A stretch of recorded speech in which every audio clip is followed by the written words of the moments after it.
అందరికీ నమస్కారం. నేను మీ ఆయుర్వేద డాక్టర్ చిట్టిబొట్ల మధుసూదన శర్మని. మనం ఈ వీడియోలో గ్యాస్ట్రిక్ ట్రబుల్ సమస్యకి చక్కటి గృహ వైద్యం అనేటువంటి అంశాన్ని గురించి తెలుసుకోబోతున్నాం.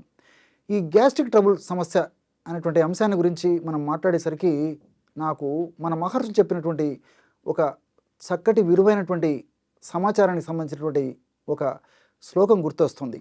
అగ్నిరేవ శరీరే శుభాశుభాని కరోతి అని చెప్పేసి. అంటే మన మహర్షులు ఈ సూక్ష్మమైనటువంటి ఈ వాక్యంలోనే మొత్తం గ్యాస్ట్రిక్ ట్రబుల్కి సంబంధించినటువంటి సమాచారాన్ని అంతా నిక్షిప్తం చేసినట్టు తెలుస్తుంది అనమాట. అగ్నిరేవ శరీరే శుభాశుభాని కరోతి అంటే మన శరీరంలో ముఖ్యంగా జీర్ణ వ్యవస్థలో జఠరాగ్ని అని చెప్పేసి ఉంటుందన్నమాట. అంటే ఈ జఠరాగ్ని సక్రమంగా తన కార్యక్రమాలు నిర్వర్తించినప్పుడే మన ఆరోగ్యం కూడా సజావుగా ఉంటుంది.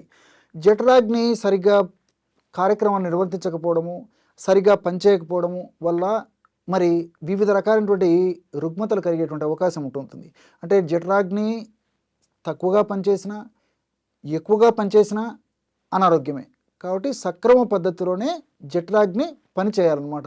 కాబట్టి ఆ పద్ధతిలో సక్రమమైనటువంటి పద్ధతిలో జఠరాగ్ని మన జీర్ణ వ్యవస్థలో పనిచేసినప్పుడే శుభాని కరోతి అంటే మనకి సక్రమైన పద్ధతిలో పనిచేసినప్పుడే శుభాలు కలుగుతాయి. అలా కాకుండా ఎక్కువగా పనిచేసినా లేకపోతే అది సరిగ్గా పనిచేయకపోయినా అశుభాలు అంటే అనారోగ్యాలు కలుగుతాయని చెప్పేసి స్థూలంగా దీని అర్థం చెప్పుకోవచ్చు అనమాట. కాబట్టి మరి ఈ రోజుల్లో గ్యాస్ట్రిక్ ట్రబుల్ సమస్య అనేసరికి రకరకాల లక్షణాలు వస్తుంటాయి. ఇవన్నీ కూడా జఠరాగ్ని దూషీభూతం కావడం వల్ల జరుగుతూ ఉంటుందన్నమాట. అంటే కడుపు నొప్పిగా ఉండడము, ఆకలి కాకపోవడము, నోట్లో నీళ్లు ఊరుతుండడము, కడుపు ఉబ్బరంగా ఉండడము, అదేవిధంగా విరేచనం సరిగా కాకపోవడము, అదే అయినప్పుడు విరేచనాలు రోజు 3-4 సార్లు అవుతుండడము, ఒక్కొక్కసారి 2-3 రోజులు ఒక్కోసారి విరేచనం అవుతుండడము, విరేచనంలో వాసన ఉండడము, అదేవిధంగా విరేచనంలో మరి విపరీతమైనటువంటి ఈ యొక్క అపానవాతం పోతూ ఉండడము అంటే ఫ్లాటస్ అంటారు అనమాట. ఇలా వివిధ రకాలైనటువంటి లక్షణాలు ఈ యొక్క సమస్యలు కలుగుతుంటాయి అన్నమాట. కాబట్టి జఠరాగ్ని దూషీభూతం కావడం వలనే ఈ యొక్క సమస్య కలుగుతుంది. మరి ఎప్పుడైతే జఠరాగ్నిని మనం సక్రమ పద్ధతిలో పెట్టుకోగలమో అంటే ఆహార విధి విధానాల ద్వారా చక్కదిద్దుకోగలమో అప్పుడు ఈ సమస్యలు తగ్గిపోతాయి. ఈ సమస్యల వల్ల కలిగేటువంటి లక్షణాలు తగ్గిపోతాయి. వీటి వల్ల భవిష్యత్తులో కలిగేటువంటి రుగ్మతలు కూడా రాకుండా ఉండేటువంటి పరిస్థితి కూడా ఉంటుంది. ఉన్నవి కూడా త్వరగా తగ్గిపోయేటువంటి పరిస్థితి ఏర్పడుతుంది. కాబట్టి సమస్తమైనటువంటి జబ్బులకి ఆధారభూతము జీర్ణ వ్యవస్థ, జీర్ణ ప్రక్రియ నిర్మాణం అనమాట. మరి దీనికి ఔషధాన్ని ఎలా మనం తయారు చేసుకుని వాడుకోవాలంటే జఠరాగ్ని సక్రమ పద్ధతిలో ఉంచేందుకు, గ్యాస్ట్రిక్ ట్రబుల్ సమస్య తగ్గేందుకు సోంపు గింజలను వేయించి పొడి చేసి ఒక 50 గ్రాములు తీసుకోండి. అట్లే వాము, దీన్ని అజవాయిన్, అజమోద, ఓమము అనేటువంటి పేర్లతో పిలుస్తుంటారు అనమాట. వీటిని కూడా శుభ్రం చేసేసి వేయించేసేసి ఒక చూర్ణం చేసి ఒక 25 గ్రాములు తీసుకోండి. సైంధవ లవణ చూర్ణం 10 గ్రాములు తీసుకోండి. కాబట్టి సోంపు గింజల చూర్ణం 50 గ్రాములు, ఓము చూర్ణం 25 గ్రాములు, సైంధవ లవణ చూర్ణం 10 గ్రాములు. లేదా ఈ పదార్థాలన్నీ కూడా ఒక్కోసారి మిక్సీలో వేసి కూడా తయారు చేసుకోవచ్చు అనమాట. కాబట్టి మీకు ఎలా వీలైతే అలా చేసుకోండి. సో 50 గ్రాముల వాము, 50 గ్రాముల సోపు, మళ్ళీ రాసుకుంటున్నారు కదా, 50 గ్రాముల సోపు, 25 గ్రాముల వాము, 10 గ్రాములు సైంధవ లవణం. ఈ 3 పదార్థాలు కలిపి మిక్సీలో కూడా వేసుకొని తయారు చేసుకోవచ్చు అనమాట. ఈ పద్ధతిలో తయారైనటువంటి ఔషధాన్ని ఒక గాజు సీసాలో నిల్వ ఉంచుకొని రోజు ఉదయం ఆహారం తర్వాత ఒక 10 నిమిషాల తర్వాత, రాత్రి ఆహారం తర్వాత ఒక 10 నిమిషాల తర్వాత ఒక 50 ml నీళ్లు తీసుకొని, అంటే మామూలు నీళ్ళనే సరిపోతుంది, గది ఉష్ణోగ్రత ఉన్నటువంటి నీళ్ళు అయితే సరిపోతుంది. అంతేగాని ఫ్రిడ్జ్ వాటర్ కానీ, కోల్డ్ వాటర్ కానీ, ఐస్ వాటర్ కానీ ఇలాంటివి కాకుండా మామూలు నీళ్లు ఒక 50 ml తీసుకొని అందులో ఈ యొక్క పౌడర్ ఒక 1/2 టీ స్పూన్, అంటే టీ స్పూన్ తెలుసు కదా, టీ స్పూన్ అంటే ఒక 5 గ్రాముల పౌడర్ ఉంటుంది ఇంచుమించు, లేకపోతే 6 గ్రాముల వరకు. 1/2 టీ స్పూన్ అంటే 2.5 గ్రాము అయితే సరిపోతుంది అనమాట.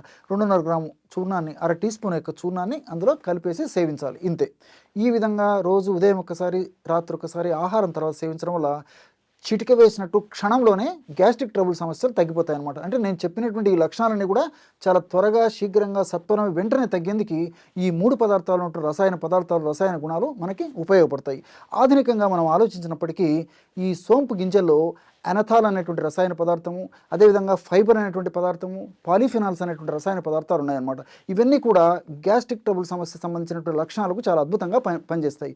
ముఖ్యంగా అనథాల్ అనేటువంటి రసాయన పదార్థము తీసుకున్నటువంటి ఆహారము ఎక్కువసేపు పేగుల్లో ఉండకుండా ఉండేందుకు, త్వరగా జీర్ణమయ్యేందుకు, ఆహారం పురవకుండా ఉండేందుకు కూడా ఈ ఎనతాల్ అనేటువంటి రసాయన పదార్థం ఉపయోగపడుతుంది. ఫైబరు మోషన్ ఫ్రీగా అయ్యేందుకు ఈ ఫైబర్ ఉపయోగపడుతుంది.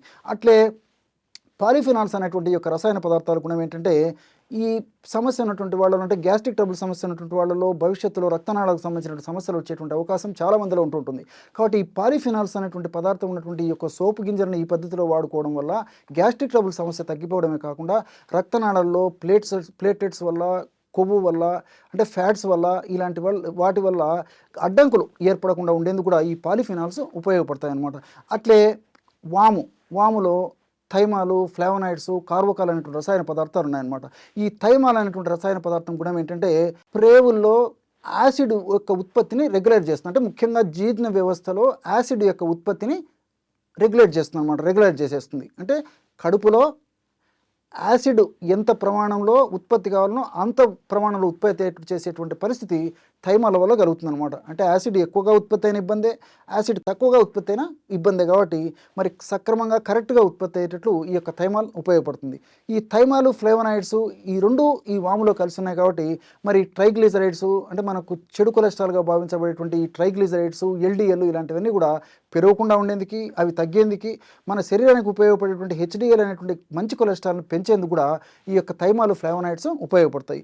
అట్లే థైమాలు, కార్బోకాల్ ఈ రెండు పదార్థాలు కూడా ఈ వాములో ఉండడం చేత ఈ రెండు పదార్థాలు కాంబినేషన్లో ఏం జరుగుతుందంటే, ప్రేవుల్లో చెడు బ్యాక్టీరియా పెరగకుండా ఉండేందుకు ఈ థైమాలు, కార్బోకాల్ కలిపి మనం కలిపినటువంటి ఈ కాంబినేషన్ ఏదైతే ఉందో ఈ యొక్క కాంబినేషన్ ఉపయోగపడుతుంది. అంటే వాములు ఆల్రెడీ ఇది ఉంది కాబట్టి ఈ యొక్క ఔషధము ప్రేవుల్లో చెడు బ్యాక్టీరియా పెరగకుండా ఉండేందుకు, అంటే ప్రేవుల్లో చెడు బ్యాక్టీరియా పెరగకుండా ఉండేందుకు కూడా ఈ థైమాలు, కార్బోకాల్ కాంబినేషన్ ఉపయోగపడుతుంది. అంతేకాకుండా సైంధవంలో ఉన్నటువంటి పోషక పదార్థాలు కూడా శరీరానికి నీరసం, నిస్సరణ లేకుండా ఉపయోగపడమే కాకుండా ఈ యొక్క సోంపు, వాము మరింత త్వరగా, శీఘ్రంగా, సమర్థవంతంగా వెంటనే పనిచేసేందుకు ఈ యొక్క పదార్థాలు ఉపయోగపడతాయి. మరి ఈ మూడు పదార్థాలు కలిపి మనం ఔషధంగా తయారు చేసుకుంటున్నాం కాబట్టి మరి గ్యాస్ట్రిక్ ట్రబుల్ సంబంధించినటువంటి సమస్యలు అన్నీ చక్కదిద్దబడతాయి. మరి ఈ యొక్క ముఖ్యంగా నేను మొదట్లోనే చెప్పినట్లు అగ్ని చాలా సహజమైనటువంటి పద్ధతిలో తన విధి తాను నిర్వర్తించేటట్లు, అంటే జఠరాగ్ని సక్రమమైన పద్ధతిలో తన విధి తాను నిర్వర్తించేటట్టు చేస్తుంది. కాబట్టి మరి లక్షణాలు తగ్గిపోతాయి. దాంతోపాటు భవిష్యత్తులో ఇతర ఉపద్రవాలు రాకుండా కూడా, ఈ గ్యాస్ట్రిక్ ట్రబుల్ వల్ల ఇతర ఉపద్రవాలు నేను చెప్పినట్టు రాకుండా కూడా ఉండేటువంటి పరిస్థితి ఏర్పడుతుంది. కాబట్టి క్షేమదాయకంగా వాడదగ్గ దివ్యమైనటువంటి గ్యాస్ట్రిక్ ట్రబుల్ చూర్ణం ఇప్పుడు మనం చెప్పుకున్నటువంటి చూర్ణం అంటే ఆశ్చర్యం కాదనమాట. చూశారు కదా ఎటువంటి విలువైనటువంటి సమాచారాన్ని ఈ గ్యాస్ట్రిక్ ట్రబుల్ సమస్య తగ్గేందుకు మీరు ఈ వీడియోలో తెలుసుకున్నారో. మరొక వీడియోలో మరొక అంశంతో మళ్ళీ కలుద్దాం. అంతవరకు నమస్కారం. మీ చిట్టిపొట్ల.